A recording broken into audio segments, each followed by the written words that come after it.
Hello everyone, आज हम लोग पढ़ने वाले हैं क्लास 10th की हिंदी ग्रामर से। आज का टॉपिक है पद परिचय। ये आपके एग्ज़ाम्स के लिए बहुत इंपॉर्टेंट है। बहुत सारे स्टूडेंट को पद परिचय में कन्फ्यूज़न होती है, तो इस वीडियो में हम लोग पद परिचय के बारे में पढ़ेंगे। यहाँ पर पद परिचय लिखा है, ये दो शब्दों से मिलकर बना है। पहला है पद और दूसरा है परिचय। तो सबसे पहले इस वर्ड के मानी हम लोग समझ लेते हैं।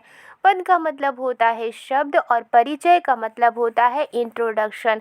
जब भी आपसे कोई आपके इंट्रोडक्शन पूछता है तो आप अपने बारे में बताते हो, तो ठीक उसी तरह से पद के बारे में परिचय देना यानी कि शब्दों के बारे में परिचय देना ही पद परिचय कहलाता है। अब पद कहाँ कहेंगे और शब्द कहाँ कहा जाता है, इसे भी हम लोग क्लियर कर लेते हैं। तो पद कहाँ कहा जाता है और शब्द कहाँ कहा जाता है। यहाँ पर एक सेंटेंस है, राहुल ने मोहन को कलम दी। यहाँ पर अगर हम देखें तो यहाँ पर 6 वर्ड्स हैं, जैसे कि राहुल ने मोहन को कलम दी। अगर ये अलग अलग होंगे तो वो शब्द कहलाएंगे, राइट।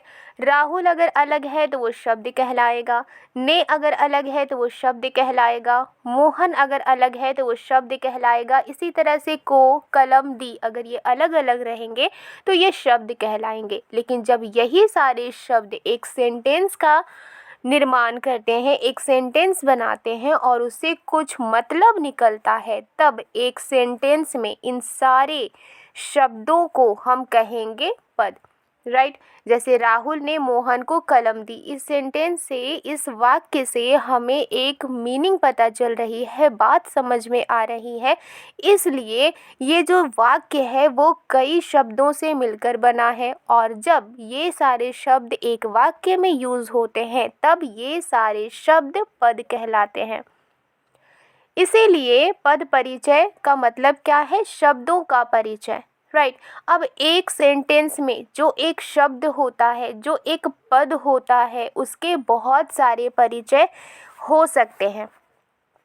जैसे आपसे कोई आपके बारे में पूछता है तो आप सिर्फ अपने बारे में ये नहीं कहते कि आपका नाम क्या है, बल्कि आपसे जुड़े हुए वो सारी बातें बताते हो जो आपसे रिलेट करती हैं। जैसे आप कहाँ रहते हैं, आप कहाँ पढ़ते हैं, आप कहाँ जाते हैं, या फिर आप कौन सा काम करते हैं, आप क्या हो। ठीक उसी तरह से एक सेंटेंस में जो शब्द होता है जिसे हम पद कहते हैं, जो पद होता है उसका भी बहुत सारा परिचय होता है। सिर्फ उसके साथ एक गुण नहीं होता, एक परिचय नहीं होता, बल्कि उसके साथ बहुत सारे परिचय होते हैं। अब ये कैसे समझेंगे? तो जैसे यहाँ पर राहुल है, राहुल क्या है? संज्ञा है।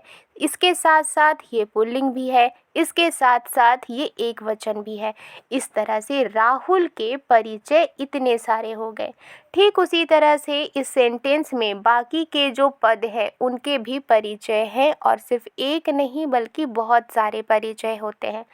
तो पद परिचय में हमें क्या बताना होता है? एक सेंटेंस दे दिया जाता है, उसमें से एक वर्ड को, एक पद को अंडरलाइन किया हुआ होता है, या फिर सभी वर्ड्स को, जैसा क्वेश्चन रहता है उसके अकॉर्डिंग सभी वर्ड्स के बारे में बताना होता है कि उसका परिचय क्या है। यानी जैसे कि राहुल संज्ञा, पुल्लिंग, एक वचन, ये सब कुछ है, ठीक है। राहुल संज्ञा भी है, पुल्लिंग भी है, एक वचन भी है।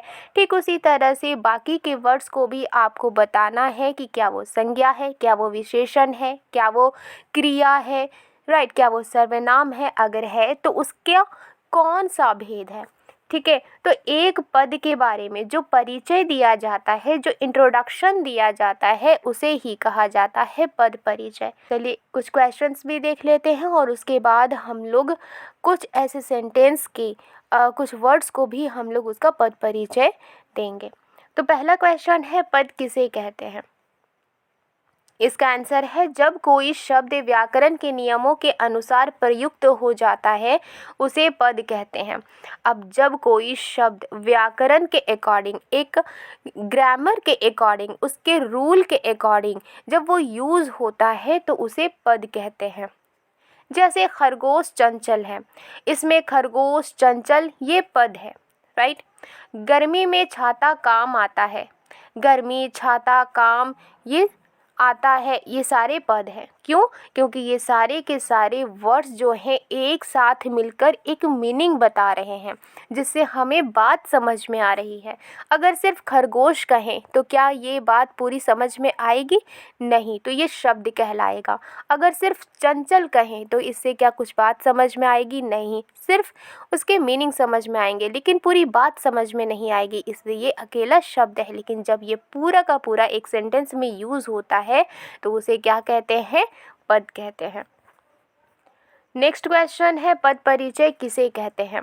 वाक्य में प्रयुक्त पदों का विस्तृत व्याकरणिक परिचय देना ही पद परिचय कहलाता है। यानी किसी सेंटेंस में जब यूज़ किया जाता है पदों को, यानी जो वर्ड्स जब सेंटेंस में यूज़ होते हैं तो क्या बन जाते हैं? पद बन जाते हैं। तो एक सेंटेंस में जब यूज़ किया जाता है पदों को और उसका डीपली जब ग्रामर के अकॉर्डिंग जब इंट्रोडक्शन देना होता है, तब यही पद परिचय कहलाता है। नेक्स्ट है, व्याकरणिक परिचय क्या है? अब यहाँ पर जो हमने आंसर देखा था, यहाँ पर एक वर्ड है व्याकरणिक परिचय। अब व्याकरणिक परिचय क्या कहलाता है? वाक्य में प्रयोग हुआ कोई पद व्याकरण की दृष्टि से विकारी है या अविकारी। यदि विकारी है तो उसका भेद, उपभेद, लिंग, वचन, पुरुष, कारक, काल, अन्य शब्दों के साथ उसका संबंध, और अविकारी है तो किस तरह का अव्यय है तथा उसका अन्य शब्दों से क्या संबंध है आदि बताना व्याकरणिक परिचय कहलाता है। यानी व्याकरण में जो हिंदी ग्रामर में बहुत सारे वर्ड्स होते हैं, बहुत सारे जैसे वर्ड्स होते हैं जो कि अपने आप में कुछ खास होते हैं, जिनका अपना एक व्याकरण के ग्रुप में होते, कोई संज्ञा होता है, कोई सर्वनाम होता है, कोई विशेषण होता है, तो उसके अकॉर्डिंग, ग्रामर के अकॉर्डिंग उसका इंट्रोडक्शन देना ही व्याकरणिक परिचय कहलाता है। नेक्स्ट है, सभी पदों को कितने वर्गों में बांटा गया है? इसका आंसर है, सभी पदों को मुख्यतः 2 वर्गों में बांटा गया है। पहला है विकारी और दूसरा है अविकारी शब्द, जिसे अव्यय भी कहा जाता है। तो यहाँ पर नेक्स्ट क्वेश्चन है, पदों का परिचय देते समय किन बातों का बताना आवश्यक होता है? इसका आंसर है, पदों का परिचय देते समय यानी पदों का इंट्रोडक्शन देते समय निम्नलिखित बातें बताना आवश्यक होता है। अगर जिस भी सेंटेंस में अगर अंडरलाइन कोई वर्ड होता है, कोई पद होता है, तो उस पद के बारे में ये बताना होता है कि क्या वो संज्ञा है। अगर वो संज्ञा है तो वो संज्ञा का कौन सा भेद है। फिर उसका लिंग बताना होता है, उसका वचन बताना होता है, क्या वो कारक है, क्रिया के साथ उसका क्या संबंध है, ये बताना होता है। अगर वर्ड सर्वनाम है तो सर्वनाम के भेद, पुरुष, लिंग, वचन, कारक, क्रिया से उसका संबंध बताना है। अगर वो वर्ड विशेषण है तो विशेषण के भेद बताने हैं, लिंग, वचन और उसका विशेष्य बताना है। अगर वो वर्ड क्रिया है, क्रिया के भेद बताने हैं, लिंग बताने हैं, वचन बताने हैं, पुरुष काल बताने हैं, वाच्य धातु, कर्म और कर्ता का उल्लेख करना है। अगर वो वर्ड क्रिया विशेषण है, क्रिया विशेषण का भेद तथा जिसकी विशेषता बताई जा रही है उसका उल्लेख करना है। ठीक उसी तरह से अगर वो वर्ड समुच्चय बोधक है तो यहाँ पर दिया हुआ है भेद, जिन शब्दों या पदों को मिला रहा है उसका उल्लेख। अगर वो वर्ड संबंध बोधक है तो उसके भेद, जिसके साथ संबंध बताया जा रहा है उसका उल्लेख। अगर वो वर्ड विस्मय आदि बोधक है, हर्ष भाव, शोक, घृणा, विस्मय आदि किसी एक भाव का निर्देश बताना है। यानी कि जो वर्ड आपको बताने हैं, जो अंडरलाइन किए हुए शब्द हैं, अगर उनका ये कहा जाए कि इनका पद परिचय दीजिए, तो आपको सबसे पहले ये देखना है, ये समझना है कि क्या वो वर्ड संज्ञा है। अगर वो संज्ञा है तो उसका भेद बताना है, उसका लिंग बताना है, उसका वचन बताना है, कारक क्रिया के साथ संबंध बताना है। पहले आपको पहचानना है कि क्या वो संज्ञा है, सर्वनाम है, विशेषण है, क्रिया विशेषण है, या समुच्चय बोधक है, या संबंध बोधक है, या विस्मय आदि बोधक है।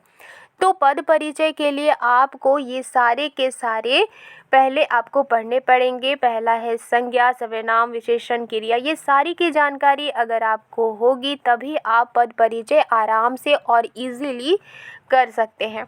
पद परिचय को अच्छी तरह से समझने के लिए यहाँ पर मैंने कुछ एग्जाम्पल्स लिए हैं। आई होप कि ये आपको समझ में आएगी। पहला है उदिता यहाँ बच्चों को पढ़ाती थी। यहाँ पर अंडरलाइन किया गया है उदिता बच्चों को और पढ़ाती थी। अब उदिता का पद परिचय बताना है। तो उदिता क्या है? उदिता संज्ञा है। और संज्ञा कैसा संज्ञा है? ये तो व्यक्तिवाचक संज्ञा है। साथ ही साथ ये स्त्रीलिंग है।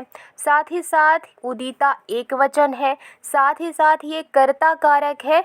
पढ़ाती थी का कर्ता, यानी कि उदिता क्या है? एक संज्ञा है। कैसा संज्ञा है? व्यक्तिवाचक संज्ञा है। उदिता एक लड़की है तो ये स्त्रीलिंग है। उदिता एक ही है इसलिए ये एक वचन है। और उदिता काम कर रही है, बच्चों को पढ़ाने का काम कौन कर रही है? उदिता, राइट। तो ये कर्ता कारक है और ये पढ़ाती थी का कर्ता है बच्चों को। इसका अगर पद परिचय दिया जाए तो यहाँ है बच्चों को, यानी ये कौन सी संज्ञा है? जातिवाचक संज्ञा है, राइट। अब बच्चे, बहुत सारे बच्चे हैं, राइट। तो ये जातिवाचक संज्ञा है और साथ ही साथ ये पुल्लिंग है। साथ ही साथ ये एक से ज़्यादा है इसलिए बहुवचन है। और काम किसके ऊपर हो रहा है? बच्चों के ऊपर हो रहा है, यानी पढ़ाने का काम बच्चों के ऊपर हो रहा है इसलिए ये कर्म कारक है। ठीक उसी तरह से पढ़ाती थी। पढ़ाती थी क्या है? क्रिया है। कैसी क्रिया है? सकर्मक क्रिया है। साथ ही साथ ये एक वचन है, स्त्रीलिंग है, अन्य पुरुष है, कर्तृवाच्य है और कर्ता कौन है? उदिता है। नेक्स्ट है रामचरितमानस की रचना तुलसीदास के द्वारा की गई।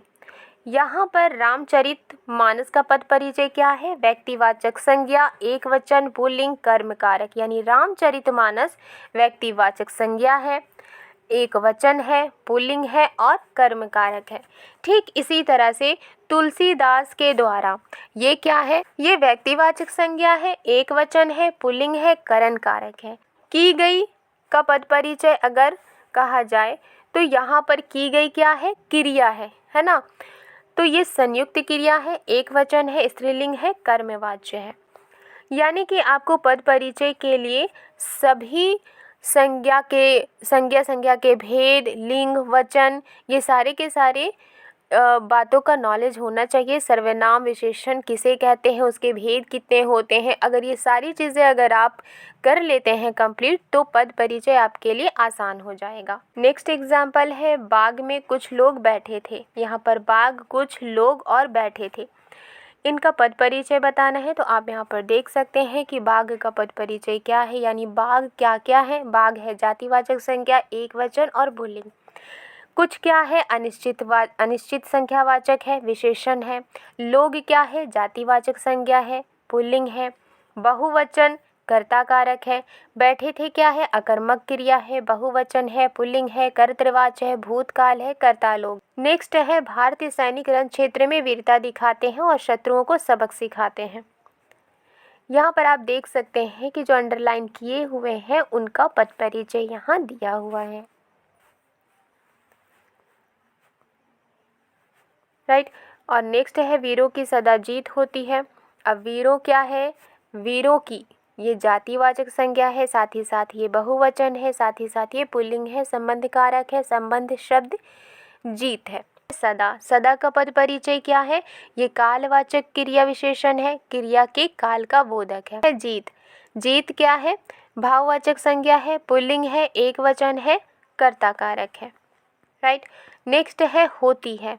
होती है का पद परिचय क्या है? अकर्मक क्रिया है, एक वचन है, स्त्रीलिंग है, वर्तमान काल कर्तृवाच्य है। इस तरह से आप पद परिचय लिख सकते हैं। आई होप आपको ये वीडियो पसंद आई है तो लाइक एंड सब्सक्राइब करना मत भूलिएगा। मिलती हूँ नेक्स्ट वीडियो में। Thank you.